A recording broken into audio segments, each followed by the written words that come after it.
Hey everybody, we're so glad to be back with you again. Listen, today we have a real interesting topic for you. We want to talk about mentorship in community. Now we hear that a lot, like what is mentorship? How do you find a mentor? And how do you actually be a good mentor? And so I really want to kind of delve into that a little bit because I know you and I both have had people in our lives who've served as mentors and we've served as mentors, but have we been good mentors? Do we know? That begs to be debated, I suppose. Yeah, because it can be all kinds of things, right? Right. So tell me a little bit about, I don't know, what's an experience you've had with mentorship? So, once before we talked about growing up and what we were exposed to and how you and I had different experiences and still ended up on the same path and were able to achieve our desires and become physicians.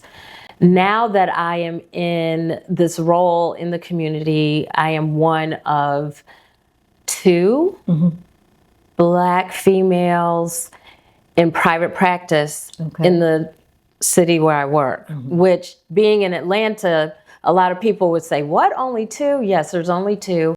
When I moved there almost 25 years ago, I was one of only two when I started my private practice. Wow. Only I was the junior. Now the person who was there prior to me has retired, and I am now in her position, and there is a junior who is in my former position, but there's still only two. And how can we rectify that in the community where I live in? I think the main thing is by being visible, visiting schools, being accepting engagements to speak at different conferences and conventions is one way. But for me, being a pediatrician, I think the main thing is just interacting with those kids, and they're having an opportunity to identify with me. I even have little boys and little girls who say, I'm Dr. Mobley, and they come in with their stethoscope, all races. Yes. And all genders, both genders. So most recently, I had a young lady there for her 18-year-old checkup. Okay. And 18? Yes. Okay. So and we were talking about her plans. Almost going to college. That's right. Talking about her plans. What are you going to do once you graduate? She said, well, I'd like to go to medical school. I said, have you decided what specialty you're interested in? Did she say pediatrics? Right after my own heart. Okay. So, of course, I said, so, have you had an opportunity to follow anyone or have anybody to shadow? You engaged her. Okay. And she said, no, but I would love to. And I said, well, she said, I've only been a candy striper. So going into the nursery, rocking those babies whose moms may have abandoned them and didn't have anyone to hold them. And I said, sure, you're welcome to, just give me enough time so I can, work it into my schedule. So she actually took, so where I live, I'm in the region where they celebrate Mardi Gras. So they closed the schools down where we live, where they're out of school for Mardi Gras. That's an extra vacation. She utilized that time to come and shadow me. So she came to work with me, and I'm assuming she enjoyed herself because she decided she would like to come again one day. And I believe she learned a lot. I let her spend time, first and foremost, getting some hands-on with the MAs, simply learning how to take a blood pressure, get vital signs. I let her look at ears with me, so she was able to see the difference between a normal eardrum versus one with an infection. And so fortunately, we had children that were cooperative enough to allow her to have that experience. Well, I think for me, that that was my first real experience with someone I would have called my mentor, and that was my mom's OBGYN, and she told him that I was interested in going to medical school, and he said she can come with me. And he actually took me into a surgery. I went to see a C-section, but who would have known I could do that, right? So a lot of times it starts with your primary care doctor as a good place for you to start when you're young, or when the doctor comes out to do something for a class. Like I used to go to my kids' classroom when they had occupation day and I get to go and take my stethoscope and do little things that I would do for kids. And then I would ultimately have a kid come and say, oh, I want to be a doctor. And that's a good place to start. Sometimes it's just cold asking, can I come to your office or can I see you? Right, and you'd be amazed how intrigued the children are.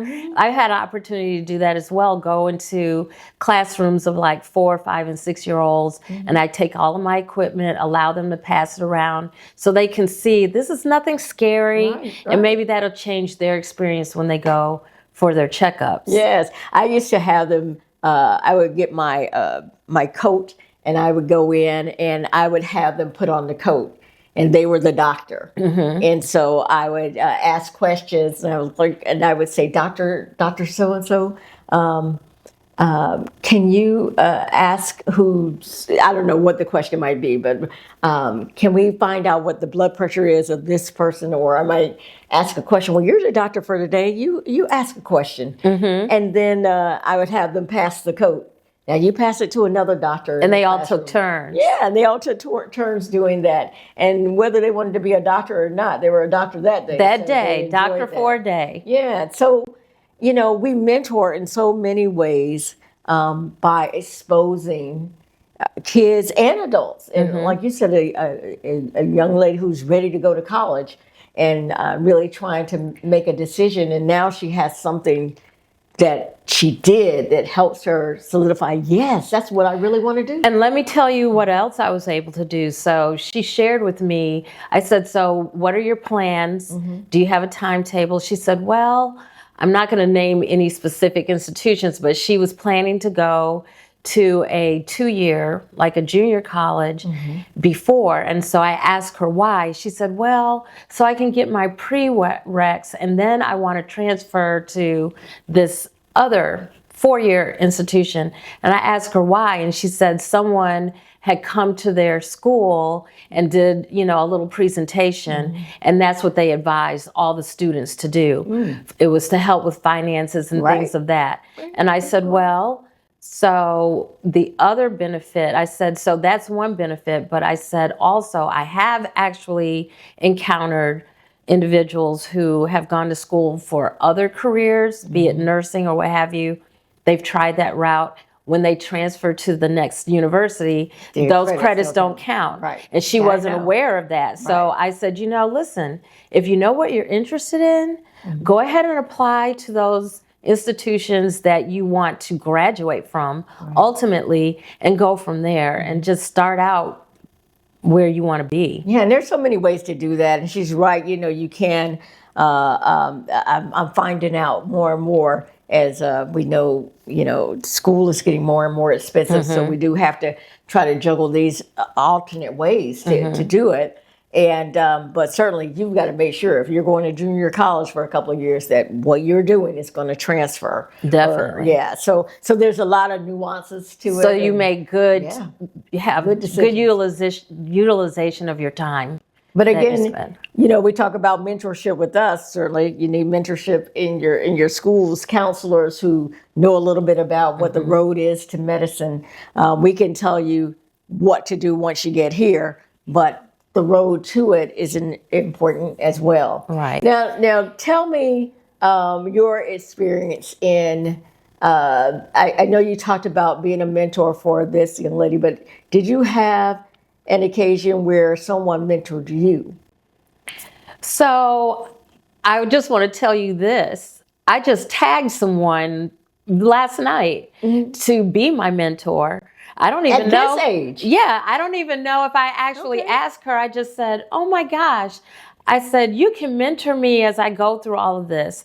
And her name is Dr. Coyne Beasley. And she is a pediatrician, adolescent specialist in the Birmingham. I know her. Okay. I happen to know So her. you know how dynamic she is. Yes. Oh my gosh, she's got so much energy, a wealth of information, a wealth of experience, connections, and knowledge. And she has been in the role that I'm currently in right now with our state, with the state of Alabama, the Alabama AAP being our chapter president. She has been in that role for other organizations more than once. And so that is where I feel like I'll be able to glean from her and gain some information to help my pathway be a little smoother. So you said something key there, that you are looking for people who've done what you're trying to do. That's part of finding yourself a good mentor. Like, who's done the thing that you want to do? And sometimes we may be picking people or choosing someone because they have a name, or you want to be seen with them, but are they actually doing the thing that you want to aspire to? So that's important to kind of do a little research. And guess what she said? I'd love to. Anything I can do to help you, feel free to call me. Contact me anytime. So that was great. Yeah. I went to bed last night feeling a little more relieved as we're trying to navigate through a whole lot of legislation going on in our state, as many other states, but of course I'm focused on Alabama. Right. And then the very next morning I awakened to a text from a young lady who surprisingly felt about me the way I felt about Dr. Coyne Beasley. Oh. And I thought, how wonderful. Yes, I'd love to mentor her. Yeah. I would love to be able to help her in any way that I can. But I had no idea that she felt I had already poured some information into her just by having conversation. And so you never know who you're making an impact on and who's watching you. Right. Who's listening to you. And even in, when you're in other organizations, like I'm in a couple of organizations beyond medicine where the ladies that I interact with, they know me as a pediatrician, but they also know me for the work that I do in the community. And I've had them call me and say, hey, I have a young lady who is interested in medicine. Would you mind if she called you? And so, others may be recommending you as a mentor, or at least as someone who can give advice on where to go from here. And I want to really encourage my sisters in the struggle of medicine to open up. Make sure that you are pouring into someone, pouring into a few someones, because it is through that interaction that we build a bigger community, that we reinvest in the profession, and we make sure that so many of us are available to do the work we say we want to do. That's what I was just going to say. Yes. The availability is the key. Making yourself available. It doesn't require a lot of energy. It doesn't necessarily require a lot of time. Just being available to answer a question and impart some wisdom and advice. Yes. May be all it takes. And mentors are so important because they should be someone that they're not afraid to call on, that they can send you a little text, and you're helping them to navigate the waters as they get to what they are really trying to do with their lives. So mentorship, it's a commitment, and but it's an important commitment, I'm laughing because it doesn't always turn out the way that either of you expect it to. So I've had another mentee who, from very young, like elementary school, I want to be a doctor just like you. I want to be a doctor just like you. She spent one day with me. She went into nursing. She was like, I don't think this is what I want to do anymore. We had a very, very busy day in clinic. And she said, when are you going to have lunch? Yeah, okay. So that's important too, because you need to figure that out before those student loans come. That's right. Maybe this is not. But guess what? I still get to interact with her because she is in her 20s now, and she is married, and she is a mom, and she has brought her little one to me. So I still get to be involved with her. Well, see, all of that is important, and it really helps. I think those who are out doing work outside of their profession, that's where I get a lot of my motivation from, because my work is a little different now that I'm in an administrative position. I don't get to have that one-on-one with folks like I want to all the time. So being able to go into the community and talk about what I do, or just have them see me and be able to ask me questions is important to me. It helps to make me feel better when I know that there's someone that may be gaining some information from me that helps to motivate them around whether they even want to do medicine, or give them some ideas of what else is around medicine. I love talking to kids who are interested in sports. You know, my track stars, my basketball stars, my football stars. But what do I talk about? I don't always talk about you're going to be in the NBA, you're going to be in the NFL. No, I talk about, did you know there was something called sports medicine? Did you know there were opportunities for those who want to be trainers? Did you know about this area called physical therapy? You know, I tell them about all these other things that allow them to be a part of the sport they love in a different way. So, you know, those are all ways that we are mentoring people around us to consider becoming a part of this thing we call medicine. Right. So I love So mentoring in medicine is meaningful, it's important, and make yourself available to do it.